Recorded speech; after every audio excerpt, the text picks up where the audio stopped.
Hey everyone, it's Steph. Today I want to talk a little bit about a different variation that you can use in your practice instead of Updog or Cobra, and a little bit about why. So if you've been attending classes with me in the last month or two, you've noticed that I've kind of almost completely gotten rid of poses like Updog or Cobra.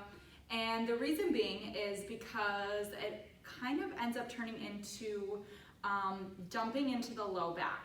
So what I mean by that is a lot of times, whether we're coming all the way down and then going into our Cobra or Updog, we end up making this movement all about coming from the low back versus engaging through the front spine, engaging through the core. And yeah, sometimes we might think that feels good, but it's really not healthy for our low back, especially if we already have a pretty significant low back curve, which I do personally. And that's why for me, Cobra is extremely uncomfortable because I don't like being in this low position where I feel like all of the pressure and weight goes into my back. I used to do a lot more Updog because I could lift up through my core. As you can see, the difference between hanging out in my joints and my shoulders and my low back versus drawing my front spine in and up. But what this ends up turning into is pretty much a plank on the knees. So what I used to do as my Updog, I just lifted up a little bit more through my front spine, through the core, the pelvis, pelvic floor, and made it more into a strengthening pose versus just dumping into a back bend. So that is a great option that you could do if you want to build more strength in your practice instead of just hanging out in your low back. So who doesn't want to build more strength in their practice? I mean, I think that's a big reason why we all practice yoga. So what we can do instead is come all the way down to the ground. Let's say we're coming from a chaturanga or push-up, coming all the way down. And then what I've been having my students do is press back up to that plank on the knees and then hang out there, engaging not only through the core, but also you're gonna feel the work in the back and the shoulders. And then also, if you want to add a little extra, lifting the knees and the shins.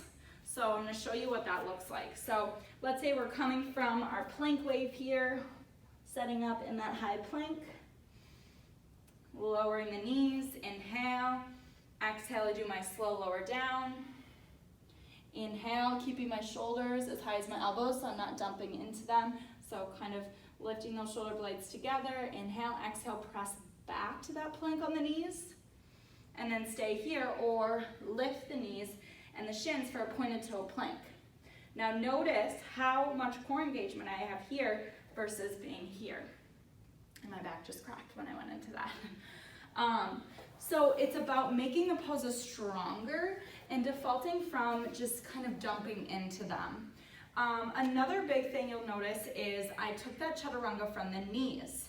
My kind of rule of thumb is if you can't do a regular quality push-up from your toes, then you definitely should be doing a chaturanga from your toes. And when you slow it down, slowing down the chaturanga, again, you might have to take it to your knees, because if you can't do a push-up from your toes, really emphasizing the way down and then coming back up, again, you should be doing them from your knees until you can actually build the strength to maintain and hold and lower those positions with good core engagement and breath. You can do it while you're breathing, and alignment. Another kind of key point here is why we want to, bring it all the way down and not just go from here into here, because if you can see that whole movement, where is my kind of anchor is that I'm moving pretty much right from my low back. So it's just like dumping all the weight not only down to the ground, but I don't even get to the ground. I'm just putting it and pushing it rather into my low back. So that's a very decompressive pose, and we don't want to decompress our spine in that way. We want to be able to lengthen out and build strength. So by doing it into that pointed toe plank, instead, we can lengthen. I can draw the shoulders back, engage the core, and this is actually very challenging to hold. So I encourage you to try it out. If you haven't, come take a class with us. You can hopefully notice the difference between the way we're moving. We're saving our shoulders. We're actually building true strength, and we're engaging through our core, through our pelvic floor, moving with that breath, and kind of slowing it down and actually building up through the muscles. So let me know if you have any questions or what you think.